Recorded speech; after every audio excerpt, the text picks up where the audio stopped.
Assalamualaikum warahmatullahi taala wabarakatuh. Assalamualaikum warahmatullahi wabarakatuh. Allahumma shalli ala sayyidina Muhammad. Shalli alaihi. Allahumma shalli ala sayyidina Muhammad. Shalli alaihi. Buya, kami ingin bertanya.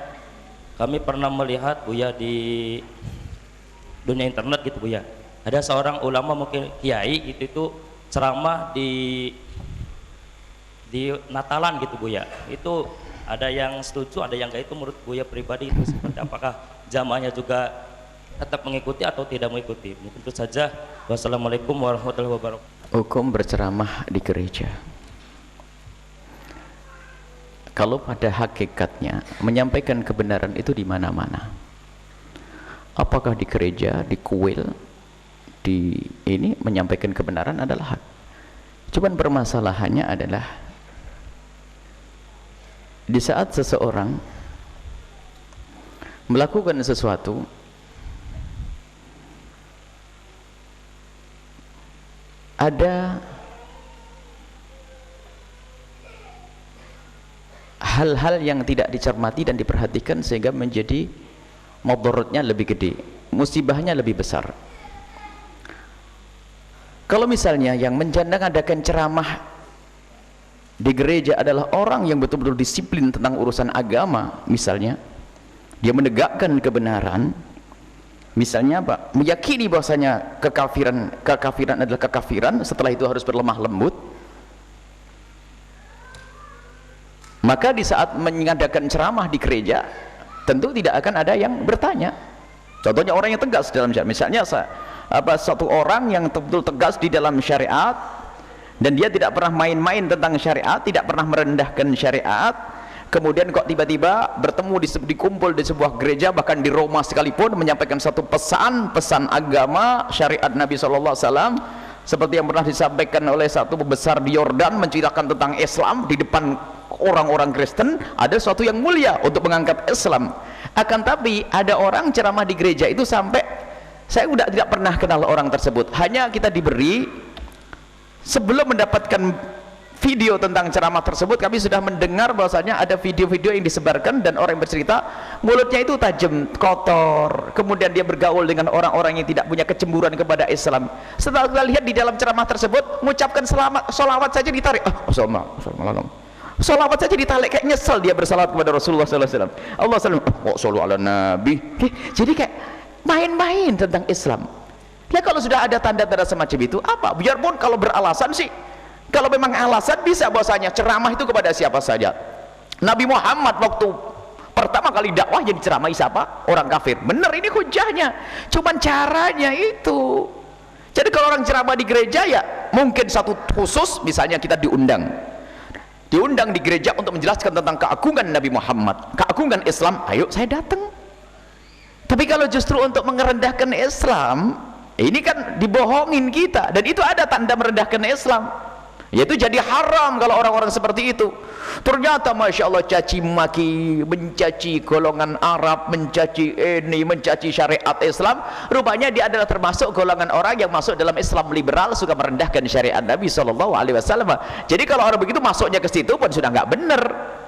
Tapi kalau ada seorang alim besar, anggap saja Dr. Muhammad Said Ramadan Al-Buti yang sudah wafat, atau yang masih hidup saat ini, Habib Ali Al-Jufri misalnya, pernah di depan kisis, di bukan pembesar luar agama lain, tapi menjelaskan tentang agungnya Islam. Tidak ada yang mengkritisi, tidak ada yang ribut. Kenapa? Menjaga Islam, dijaga. Akan tapi kalau sudah merendahkan Islam, merendahkan syariat Nabi Muhammad SAW, dan itu memang kelompok, ini kan musibah. Orang-orang munafik yang hidup zaman sekarang adalah dia itu pakai baju-baju kita, akan tapi ternyata mereka tidak bisa mengangkat syiar kita, bisa saja merendahkan syariat Nabi SAW. Muncul saat ini Islam liberal, Islam mengacu, jadi berbahaya merendahkan syariat Nabi SAW. Dan kita perlu jujur dalam hal ini. Makanya kita tidak tahu syiar, dan saya tidak pernah kenal orang tersebut. Kalau betul orang itu yang dimaksud, saya tidak sebut namanya, mungkin itu yang saya lihat sama orangnya itu. Jadi aslinya pada dasarnya kalau orang berceramah di gereja untuk menjelaskan tentang Islam, bahkan orang Kristen pun boleh masuk masjid untuk dengar Islam. Orang Kristen boleh masuk masjid untuk dengarkan Islam. Sama kita masuk gereja untuk berbicara tentang Islam boleh. Cuman harus jelas tujuannya. Orang yang bisa mengagungkan Islam, membawa atas nama Islam. Akan tapi kalau sudah saya lihat di webnya, saya lacak webnya siapa, waduh caci maki, ngolok-ngolok kaum habaib, ngolok-ngolok ini kelas setan, kelas iblis, kelas ini. Ini bagaimana? Saya tanya lagi, benarkah webnya dia, benarkah tulisannya dia? Dan itu betul. Akhirnya ada lagi ngirim, Buya ini video terakhir, sampai mengatakan, waduh perempuan-perempuan kamu itu murah, gara-gara orang yurungi mancung tok kok dikekne tersebut sesuatu, aja ini betul-betul kalimat-kalimat rendah. Ini gimana akhlak Islam seperti itu? Akhirnya banyak orang ngasih video-video, saya tidak cukup kalau video bisa dipalsukan. Akhirnya ada beberapa orang saksi, saya ngelihat sendiri omongannya sudah begitu. Oh lahir, jadi di video dan di aslinya begitu, sudah begitu. Astagfirullahaladzim. Sudahlah, jauh-jauh dari orang seperti itu. Kita perlu orang yang berikan contoh dari lidah yang mulia, berpegang kepada akidah yang benar yang diridhai oleh Allah Subhanahu wa taala. Itu ada video dikumpulkan ke saya. Saya tidak mau hati busuk, hati saya kotor dengan siapapun. Cuman hanya perlu menjelaskan bahwasanya memperjuangkan Islam tidak harus merendahkan Islam. Dan kita tegas dengan Islam tidak akan menjadikan orang tidak simpati pada Islam. Sebab tegasnya Islam adalah dengan akhlak yang mulia. Tapi kalau sudah kita itu lemah, ada kaum munafikin itu lebih mesra dengan orang di luar Islam. Dan memang orang itu dibanggakan di kalangan kaum Kristiani karena dia bisa menghafal lagu-lagu mereka ini dan sebagainya. Wah, senang mereka. Orang-orang Kristen senang ini lumayan, ini umat Islam diajak merendahkan umat Islam, kan gitu. Kita tidak usah berurusan dengan yang begitu. Kita perlu guru yang istiqomah, kita perlu yang membawa kita kepada kebenaran. Allah dengan syariatnya tegas tapi harus indah. Itulah akhlak Nabi Shallallahu Alaihi Wasallam. Jadi kalau terbukti dia adalah orang yang soleh, baik di saat masuk gereja, ada contohnya ulama-ulama terdahulu. Akan tapi kalau sudah omongannya dari ceramahnya, saya akan mengikuti ceramah itu dari awal sampai akhir. Subhanallah, yang jadi ejaan Islam. Jadi Islam tuh jadikan bahan ejaan. Gimana kok orang nggak sadar? Kata bahkan ada yang komentar waktu, kok begini Ustaz? Gimana begitu? Itu biasa. Ajib, aneh. Islam direndahkan dianggap biasa. Berarti kamu juga sudah bermasalah ini yang cerita ke saya. Saya komentari, minta komentar. Saya komentari gimana ini? Aduh kok begitu kalimat-kalimatnya? Kalimatnya kenapa sih? Kok ada kalimat begini? Wah itu kan biasa, nggak ada. Sudah merendahkan Islam dianggap biasa. Jadi banyak yang kena virus hal-hal yang semacam itu.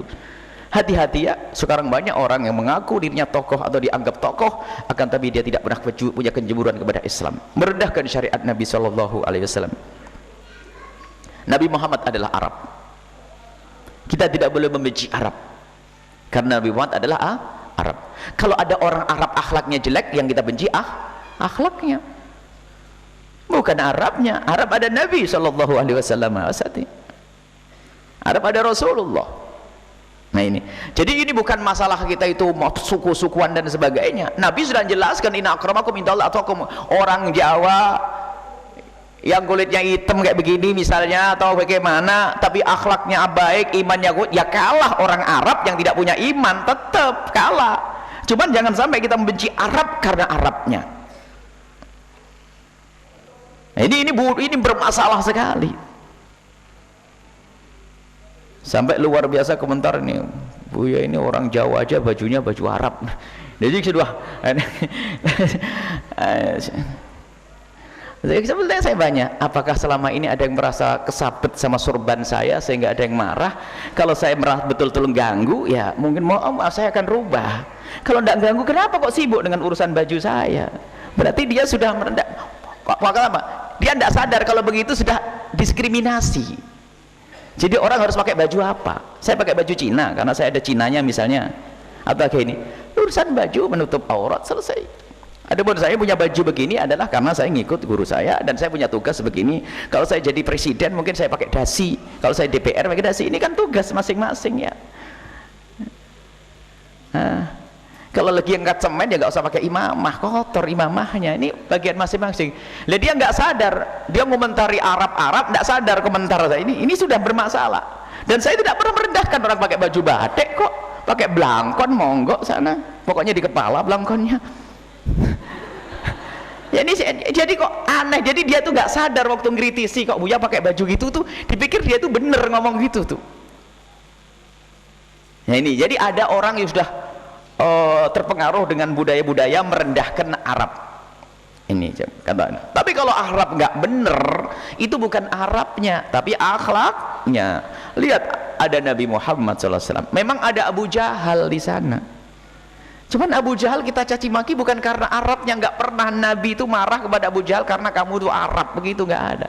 Karena Abu Jahal menentang Rasulullah. Jadi jangan sampai itu tuh membawa itu ada kedengkian apa itu. Kita bukan Arabisasi, Islam kita itu Islam Jawa.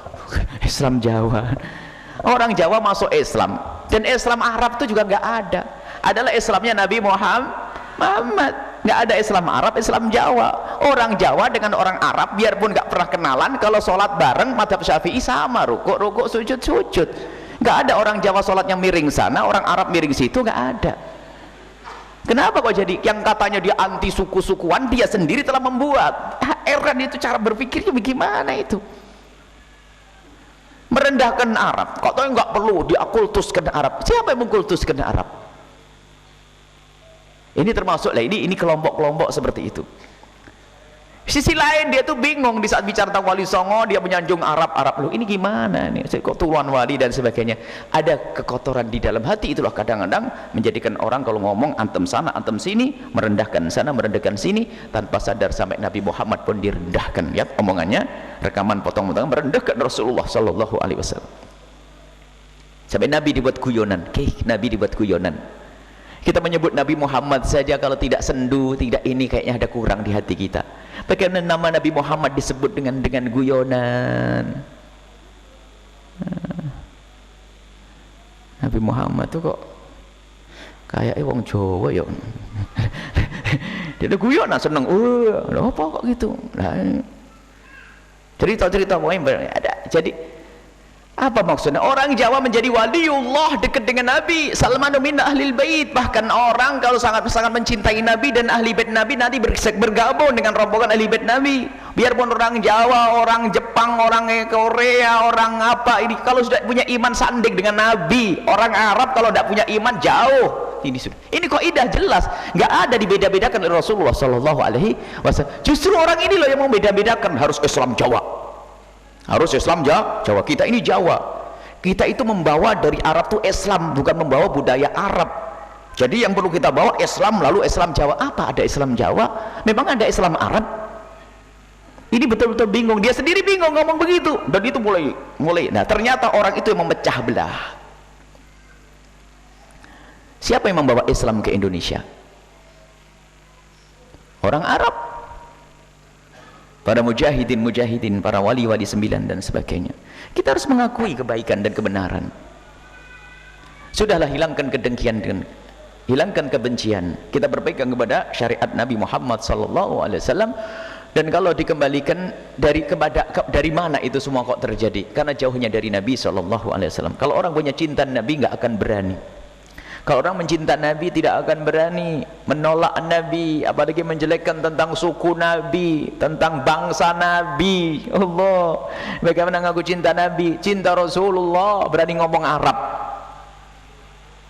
Itu kalimatnya jelas sekali untuk Arab, ajib. Memangnya ada apa dengan Arab? Lihat, udah Abu Jahal. Memang kita tidak niru Abu Jahal. Apa selama ini ente ikut Arab Abu Jahal? Saya bingung. Dia cerita di Arab juga ada Abu Jahal. Arab tidak jaminan. Memang Arab tidak jaminan, tapi Arab adalah Nabi Muhammad sallallahu alaihi wasallam. Hati-hati ya. Ini ada hubungannya dengan kecintaan dengan Rasulullah.